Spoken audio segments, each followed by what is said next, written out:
Bonsoir à toutes et à tous et merci de rester fidèles au programme du soir sur Nouveau. Bienvenue dans Regard Croisé, le 4e numéro de cette semaine. Encore 4 sujets à aborder avec nos invités. Nous parlerons d'abord du Sénégal. L'Union européenne annonce une aide financière pour lutter contre l'immigration clandestine. Deuxième sujet, nous parlerons du Mali. Le colonel Assimi Goïta, promu général d'armée à titre exceptionnel. Troisième sujet, nous prendrons la direction de la Centrafrique. Une nouvelle enquête accuse les soldats de la MINUSCA d'agression sexuelle.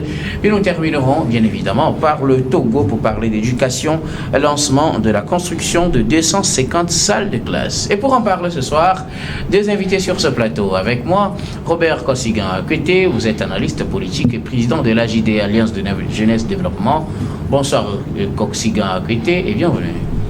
Bonsoir docteur, bonsoir à tous les téléspectateurs de Niwa TV par le monde. Je salue mon co-débatteur. Je voudrais faire un coucou spécial aux enseignants de Amoussime, de Kouvé et d'Arépé avec lesquels nous avons eu une causerie débat hier. C'était très bien. Je salue aussi les honorables députés à l'Assemblée nationale. Je veux parler de honorable Kodjo Djisenou, de honorable Jerry Viabo et de madame Jacqueline Amiviaka. Tous trois députés unir de Yoto qui ne ménagent aucun effort pour être avec leur population. Hier, ils ont fait une tournée à Amoussime, à Kouvé, et ils ont terminé à Répé tard dans la nuit où ils ont discuté avec le monde des enseignants, les parents d'élèves et puis les chefs d'établissement. Merci beaucoup à vous, Robert Kossigan Akwete. Notre deuxième invité ce soir, Dieudonné Sewono, vous êtes journaliste et directeur général de Lyon Service. Bonsoir Dieudonné et bienvenue. Bonsoir Guillaume, encore un plaisir d'être là. Bonsoir Monsieur Kossigan en face de moi. Merci beaucoup à vous d'avoir répondu à notre invitation. Avec vous, nous allons aborder notre premier sujet. Nous prenons la direction du Sénégal, où l'Union européenne annonce une aide financière pour lutter contre l'immigration clandestine. L'Union européenne a donc annoncé ce mercredi avoir financé à hauteur de 30 millions un plan de lutte contre l'immigration clandestine en partance du Sénégal et en destination des pays membres de l'Union européenne. C'était à la demande des autorités sénégalaises et donc l'Union européenne a approuvé cette demande à hauteur de 30 millions d'euros. Ce montant servira à mener des campagnes de sensibilisation et à mener d'autres activités dans le but de freiner le flux migratoire en partance du Sénégal et en direction des pays membres de l'Union européenne. Je commence par vous, Robert Kossigan Akwete. L'Union européenne approuve la demande du Sénégal. 30 millions d'euros, c'est ce qui est donc sera déboursé au Sénégal pour son plan de lutte contre l'immigration. Effectivement, le gouvernement sénégalais a fait une demande auprès de l'Union européenne afin de gérer les flux migratoires. Mais il est de coutume au Sénégal le voyage. Vous savez, dans la tête du jeune Sénégalais, ce n'est pas les hautes études ou les longues études, mais c'est de voyager. Parfois même, ils s'associent entre jeunes pour cotiser afin d'envoyer une première personne qui, à la suite, alors prend une deuxième personne, ainsi de suite. Même les Moudou, comme eux-mêmes ils s'appellent, même les talibés des marabouts, ils s'entraident entre eux pour alors voyager de l'autre côté de l'Atlantique et de la Méditerranée pour aller chercher une vie meilleure. Alors si aujourd'hui les 30 millions vont servir à créer des emplois, vont servir à former la jeunesse pour que voilà cette jeunesse-là puisse travailler sur place au Sénégal et gagner dignement leur vie, je pense qu'il y aura un frein à ce flux migratoire. Mais si c'est peut-être le faire comme on le fait en Libye, arrêter les gens, les mettre en prison pour après les déporter vers les pays, vers d'autres pays, ce serait un peu difficile. Ce que nous devons faire aujourd'hui en Afrique, c'est d'abord arriver à identifier les causes pour lesquelles les jeunes sont en train de quitter massivement nos différents pays dans l'Afrique subsaharienne et trouver des solutions idoines. Il faudrait que pouvoirs publics arrivent à identifier les causes et trouver les solutions qui puissent garder alors l'élite, puisque la jeunesse est une richesse pour un pays. Alors pour garder les jeunes sur place, il va falloir identifier les causes de leur départ et apporter les justes solutions pour que voilà cette jeunesse-là puisse rester sur place, travailler et bâtir avec le pouvoir public le pays. Voilà. Merci beaucoup à vous. Robert Kosigan a été dû donner 30 millions d'euros, c'est l'enveloppe financière que va tendre l'Union européenne au Sénégal dans le but de lutter contre l'immigration clandestine en direction des pays européens. Le Sénégal est devenu, entre autres, plateforme tournante où des migrants se rassemblent pour prendre le départ en direction des pays de l'Europe. Et pour freiner le phénomène, l'Union européenne approuve une demande des autorités sénégalaises. Non mais docteur, freiner le phénomène, approuver la demande des autorités sénégalaises afin de les apporter un soutien. Vous avez dit 30 millions d'euros. Ouais. Si vous faites bien le calcul, c'est beaucoup de choses et rien à la fois.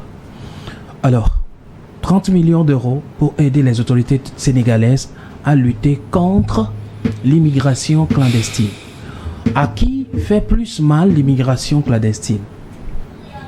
Aux pays africains et aux pays européens. Aux pays africains et aux pays européens. Ou du moins, maintenant, qui les veut... pays de départ et les pays de destination. Très bien. Qui veut éviter plus l'immigration clandestine? Qui est plus envahi et veut se débarrasser des migrants clandestins? C'est bien l'Europe. C'est bien l'Union européenne qui a trouvé dans ce déplacement humain un dérangement de son espace, de son territoire. Alors quiconque veut mener un langage de lutte contre cette manière de faire, ou alors ce que vous appelez par ce phénomène qui devient un fléau, d'autant plus que les vies humaines restent en cours de route dans la mer, dans le Sahel ou alors dans le sable, ça devient un fléau. D'accord. Quiconque veut lutter contre cette manière de fonctionner est donc la bienvenue. L'Union européenne l'accompagne. L'essentiel, c'est de réussir à contenir ces Africains-là qui viennent chercher une vie meilleure au-delà des océans. En soi, c'est une bonne chose que les Africains restent sur place. Je me dis jusqu'ici, aucun Africain n'a ce privilège ou alors n'éprouve la joie de quitter sa terre natale, l'Afrique, ou alors l'Africain est ce tête-là qui est beaucoup plus rattaché ou attaché à sa terre natale, aime bien sa terre natale et veut bien même mourir sur sa terre natale. Mais si aujourd'hui l'Africain a son regard tourné vers ailleurs, tourné vers l'autre côté de l'océan, cela voudrait dire quelque chose le chasse chez lui. Et donc, il est en train d'aller à une aventure dont il ne maîtrise même pas la finalité. C'est ce qui arrive quand les gens sont prêts même à mourir même dans la mer parce qu'ils ne savent pas ce qui les attend. L'essentiel pour eux, c'est de quitter leur terre natale qui est devenue en quelque sorte un enfer invivable. L'essentiel pour eux, c'est d'arriver à trouver une autre vie qui soit mieux que ce qu'ils sont en train de vivre ici. Alors moi, je me dis, il n'est pas question de dire on lutte contre l'immigration clandestine, mais plutôt il va être beaucoup plus question, et moi ça me fait honte des fois que ce sont des pays africains qui font ces genres de demandes-là. Au lieu de voir le problème autrement, qu'est-ce qui renvoie les Africains de chez eux? Il n'appartient pas aux Européens de vous apporter l'aide pour trouver une solution au problème qui renvoie les pays africains de chez eux. Si vous les Africains, vous avez la solution, mais parce que vous ne voulez pas utiliser cette solution pour gérer la situation, vous tournez le regard vers quelqu'un aussi qui veut gérer une situation. La gestion de l'Union européenne face à ce fléau-là serait différente de la gestion que l'Afrique ou alors l'Union africaine va en faire. L'Union africaine va penser plutôt, quand je parle de l'Union africaine, je parle de tous les pays africains entiers, parce que cette histoire, cette affaire d'immigration clandestine, ça ne concerne pas que le Sénégal. Bien sûr. Vous parlez du Sénégal, et M. Kosigan le disait tantôt, que le Sénégal est devenu, voilà, les Sénégalais sont souvent des gens qui aiment voyager beaucoup et machin. Non. La plupart de ceux qui partent par le Sénégal ne sont pas toujours des Sénégalais. Bien sûr. Ils viennent de partout. Et sa troupe là, ils prennent la Méditerranée, ils partent par là. Cela voudrait dire que c'est toute l'Afrique qui est concernée par cette affaire-là. Alors, qu'est-ce qu'il y a lieu de faire? Pensons plutôt au problème du développement de l'Afrique, au problème de la gestion de la jeunesse africaine, au lieu de parler de la gestion de l'immigration clandestine. La cause est là. Aussi longtemps qu'on ne diagnostique pas les réels problèmes, guérir la cause, véritablement gérer la cause, la conséquence, on passera tout le temps pour gérer la conséquence et on ne finira pas avec. Alors, qui sont ceux-là qui créent aujourd'hui, qui encouragent aujourd'hui la mauvaise gouvernance sur le continent. Ce sont ces mêmes personnes qui viennent dire qu'on vous donne quelque chose à pouvoir retenir vos enfants chez vous parce que ils viennent chez nous, ils nous emmerdent, ils occupent nos espaces, alors retenez-les chez vous. On les retient comment? Quand ils souffrent, comment vous pourrez retenir quelqu'un dans l'enfer? Quand ils pensent qu'il y a un paradis ailleurs? Nous tous, nous sommes en train de rêver d'un paradis. Alors, si longtemps qu'on ne nous fait pas vivre la petite portion de ce paradis dans un espace donné, alors nous allons toujours rêver d'ailleurs. Mais que vous nous contenez ou pas, ou alors vous allez plutôt équiper les gens à trouver des navires sur terre, à faire couler les navires sur la mer, histoire de décourager cette façon d'aller vers l'autre côté. Alors, je suis celui-là qui condamne, oui. Oui, bon, terminé. Je suis celui-là qui condamne, bien sûr, la fuite de cerveau du continent africain. Mais qu'est-ce qui fait fuir le cerveau? C'est ça la grande question. Alors, comme vous le disiez, les conditions ne sont pas réunies sur le continent pour que les enfants d'Afrique puissent rester chez eux. Et c'est pour cela qu'ils veulent aller en Europe ou bien aller chercher ce bout de paradis ailleurs.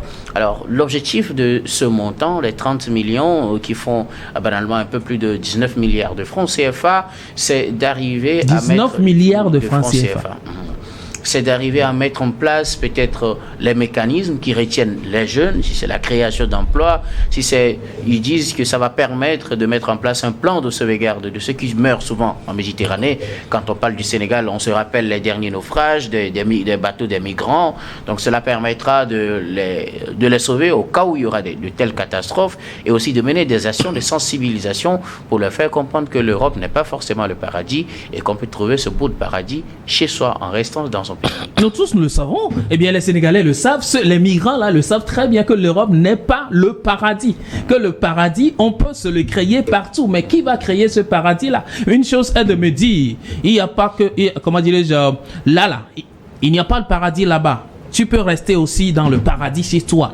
Ok, mais une autre chose est de me prouver que réellement, je peux vivre le paradis chez moi. Mais il ne suffit pas de me sensibiliser, vous me sensibilisez, et puis après, je me dis, il y a lieu de quitter cette étape-là. Ça, c'est du folklore. C'est bien vrai. Les autorités ont droit d'agir dans un certain nombre, de mesures. Et pourtant, il faut poser des actions concrètes. Alors, quelles seraient ces actions concrètes? Ces actions concrètes doivent être tournées, et ça incombe tous les pays africains. Ce n'est pas qu'une affaire du Sénégal. Bien sûr. Oui. Moi, je déplace carrément le débat. Nous le comprenons tous. Ce n'est pas une affaire du Sénégal tout seul. Alors, que doivent faire les pays africains? Les pays africains doivent savoir que la jeunesse africaine aujourd'hui est une matière assez importante à contenir et à travailler avec pour avoir un continent parasitaire comme cela se fait de l'autre côté. Parce qu'il n'y a pas de continent de plus... 30 millions d'euros, ça ne peut pas contribuer à cela. Contribuer à quoi? C'est ridicule quand même. 30 millions d'euros. Vous imaginez 30 millions d'euros qui correspond à combien? 19 milliards de francs CFA. Pour créer quoi? Non, pour créer quoi? C'est pour organiser des séminaires? C'est pour organiser quoi? Comment dirais-je? Oui, des séminaires d'approbation de plans, de contenance. C'est-à-dire des thématiques vont sortir pas possible. Et ça finit là. Mais la mer va continuer toujours pas à transiter des gens. Donc le problème n'est pas à ce niveau. J'apprécie bien cette volonté de l'Union européenne, mais que l'Union européenne sache que quelque part, elle contribue elle aussi à cet exode-là, à cette immigration qui qualifie de clandestine. Qu'est-ce qui fait que ces gens-là partent? Agissez sur les gestionnaires de ce pays, de ces différents pays-là, les gouvernants de ces pays africains. Faites en sorte qu'ils soient honnêtes et agissent d'une autre manière, afin que la jeunesse puisse trouver la solution en eux et s'identifie par rapport au territoire. Merci beaucoup. À vous, Dieudonné Siwonou. Alors, Robert Kossigan, à côté, 30 milliards, comme je le disais, c'est un peu plus de 19 milliards, 30 millions d'euros, c'est un peu plus de 19 milliards de francs CFA. L'objectif, c'est pour que ces pays ou le Sénégal puissent créer créer des opportunités d'emploi pour ces jeunes, mener des actions de sensibilisation, prendre des dispositions pour sauver les bateaux des migrants qui finalement, par naufrage, meurent dans la mer. Et quand on parle du Sénégal, comme je le disais, on se rappelle les derniers épisodes de naufrage de bateaux de migrants. Et donc pour eux, c'est mener ces différentes actions pour un temps soit peu freiner ce flux migratoire en direction de l'Europe. Docteur, malheureusement, ce n'est pas la solution. La solution, c'est d'abord la bonne gouvernance et la volonté politique de développer nos pays. Ah oui. Vous savez, quand on nomme un Français ou un Européen ministre, il pense à travailler pour créer de la prospérité. Et il pense toujours, le blanc pense au partage équilibré de richesses. C'est ce qui manque dans nos pays. Si les blancs arrivent jusqu'à donner de l'argent à ceux qui ne travaillent pas, et qu'après, quand ils vont commencer par travailler, ils le récupèrent pour donner la chance à d'autres personnes de ne pas vivre dans le dénuement, c'est parce qu'ils se sont levés tôt. Et puis, ils ont fait de l'argent public quelque chose de sacré, qu'ils gèrent bien. Et c'est ce qui nous manque ici. Aujourd'hui, relativement bien. Mais pas relativement, mais toujours bien. C'est vrai que la corruption aussi est de l'autre côté, mais il y a des lois peu flexibles qui arrivent à redresser les gens. Quand nous prenons le Japon et autres, ou quand un dirigeant touche au fait de la corruption ou touche à de l'argent public, lui-même se donne de la mort parce qu'il sait qu'il sera exécuté, je pense quand même qu'il va falloir que dans nos pays ici, nous prenons la bonne gouvernance et que cette lutte contre la corruption devient une habitude de tous les jours et que chacun sache que l'argent public peut servir à créer un monde acceptable par tous. Les jeunes aujourd'hui sont très demandeurs parce que les outils d'éthique qui sont sortis alors font que ils ont les nouvelles de l'autre côté de l'Atlantique et de la Méditerranée. Maintenant, que faire pour les contenir? C'est de créer les mêmes conditions de travail et de vie qu'ils espèrent aller trouver de l'autre côté. Et c'est ici, c'est possible parce que nous avons nos minerais. Au lieu de les brader, travaillons à avoir les mêmes techniques, les échanges, les partages de technologies pour que on arrive à transformer nos calcaires en ciment, nos phosphates en engrais et que les jeunes soient bien payés et que l'agriculteur togolais ou sénégalais n'ait rien à envier aux exploitants européens. Parce que vous savez, un exploitant européen peut exploiter tout un village. Or qu'ici, nous sommes encore à l'étape rudimentaire où nous utilisons toujours de quelques carrés. Merci tout beaucoup. Ça, si les gens postulent à aller cueillir la simple tomate en Italie, il va falloir que nous aussi, nous pensons créer de grands champs où les jeunes peuvent travailler et gagner librement leur vie. Ce n'est que ce n'est que ça qui peut contenir maintenant la jeune. Sinon, les 30 milliards pour alors créer une pourriture à mer, non, c'est rien du tout. Merci beaucoup. Dieu donner rapidement, le temps est contre nous. Bon, d'accord. Mais je voudrais dire une chose. La solution ne serait pas dans les enveloppes qu'on donne. Les enveloppes là, ça ne règle rien sur les flux migratoires qu'ils dénoncent. Mais la solution serait d'encourager une meilleure politique du développement sur le continent et la culture de la valeur humaine. Ça, sur le continent, je pense que cela pourrait régler un certain nombre de choses. Mais dire qu'on offre une somme d'argent pour contenir, ça ne va rien faire et ça n'arrêtera pas le problème aujourd'hui. Allumez votre caméra, dites comment voyager sur ce pays par exemple. Vous allez voir combien de gens vont rentrer en ligne. Merci beaucoup à vous, Dieu dans les cieux, également à vous, Robert Kosiga. Nous allons marquer la première pause. On reviendra tout à l'heure pour la suite de cette émission.